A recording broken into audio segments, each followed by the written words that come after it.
भाप इंजन 6 दिसंबर भाप इंजन 6 दिसंबर 1995 को भाप युग का अंत हो गया। तब हुआ जब लोकोमोटिव WUL 15005 ने 6 दिसंबर 1995 को फिरोजपुर और जालंधर के बीच अंतिम ब्रॉड गेज स्टीम ट्रेन को ढोया। भाप इंजनों का उत्पादन बहुत पहले ही बंद हो गया था। भाप इंजन का उत्पादन बहुत पहले ही बंद हो गया था। और भाप इंजन कैसे काम करता है और इसमें भाप कैसे बनता था। और भाप इंजन एक्सटर्नल कंबाइन इंजन होते हैं। इनमें एक बड़े बॉयलर में पानी की भाप बनाई जाती है और इस भाप के प्रेशर से एक पिस्टन को ढकेला जाता है। ये पिस्टन आगे चलकर पहिए को घुमाता है और इस प्रकार से उत्पन्न यांत्रिक ऊर्जा का उपयोग आवश्यकता अनुसार कर लिया जाता है। रिचर्ड टेबी-थिक ने भाप इंजन का सर्वप्रथम उपयोग रेल इंजन के निर्माण में किया। आर्थिक कठिनाई के कारण उनका प्रयास सफल न हो पाया और जॉर्ज और रॉबर्ट स्टीवेंसन पिता और पुत्र ने एक सफल रेल इंजन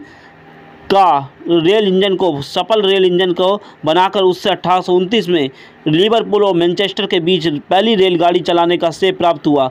ये रेल इंजन बॉयलर्स के पास ठोस आधार पर लगा रहता है और प्राय सभी रेल इंजनों में संघनित नहीं रहता है। कार्य करने के बाद भाप को सीधे वायुमंडल में छोड़ दिया जाता है। इस तरह के इंजन दो प्रकार के होते हैं। बाई सिलेंडर इंजन, जिनमें सिलेंडर दूर तक फैले रहते हैं और ये इंजन फ्रेम के बाहरी लगाए जाते हैं। अंत सिलेंडर इंजन जिनमें सिलेंडर इंजन के फ्रेम के अंतर्गत ही एक दूसरे की बगल में रखे जाते हैं। आधुनिक डिजाइन में इन दोनों प्रकार के जोड़ दिया जाता था। कुछ सिलेंडर इंजन के फ्रेम के अंदर रहते हैं और एक कुछ सिलेंडर बाहर रहते हैं। आधुनिक भाप इंजन जेम्स वाट भाप इंजन में अनेक परिवर्तन किए गए। आधुनिक इंजन के संघनित में अनेक नालियां होती हैं जिनमें एक पंप द्वारा शीतलन जल प्रभावित कराया जाता है और एक और भाप के संघनन से बने पानी और हवा को निकालने के लिए लगा रहता है।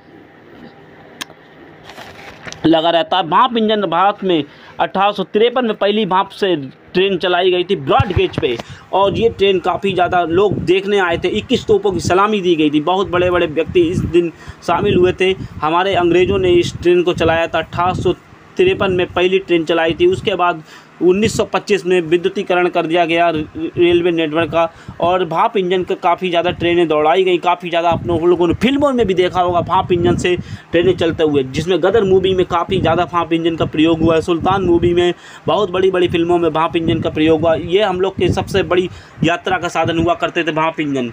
ये स्टीम इंजन का काफ़ी ज़्यादा पुराना इतिहास है। स्टीम इंजन 1829 में बनाए गए थे। ये फिर इंग्लैंड में चलाए गए। छोटे छोटे स्टीम इंजन भी बनाए गए थे। ये आपके सामने छोटा स्टीम इंजन है और इन स्टीम इंजन से भी ट्रेनें चलाई नहीं जा रही थी, जो घरेलू अपने प्रयोग के लिए लाए गए थे। फिर इनके बड़ी बड़ी भाप इंजन बनाए गए जिनसे ट्रेनें चलाई गई। 1829 में पहला जो भाप इंजन मैनचेस्टर और लिवरपूल यूनाइटेड के बीच ट्रेन दौड़ाई गई थी। उसके बाद से 1853 में पहली भारत में ट्रेन चलाई गई। उसके बाद 1853 से 1990 और 92 तक भाप इंजन का प्रयोग होता रहा। उसके बाद ये भाप इंजन बंद कर दिए गए।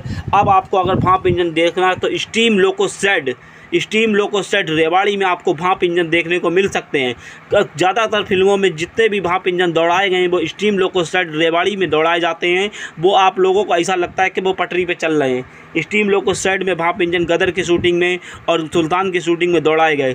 और लोको सेट काफ़ी ज़्यादा ये VIP हुआ करते थे, जिसमें सुल्तान था, फेरी क्वीन था और अकबर था। ये इंजन काफ़ी ज़्यादा भारत में फेमस हुए। इन इंजनों का काफ़ी ज़्यादा प्रयोग हुआ। ये इंजन आज भी प्रयोग में लाए जा रहे हैं। कभी कभी नुमाइश में रख दिए गए हैं। स्टीम लोको सेट रेवाड़ी में सब इंजन आपको भाप के देखने को मिल जाएंगे। काफ़ी बढ़िया लोको बना हुआ है।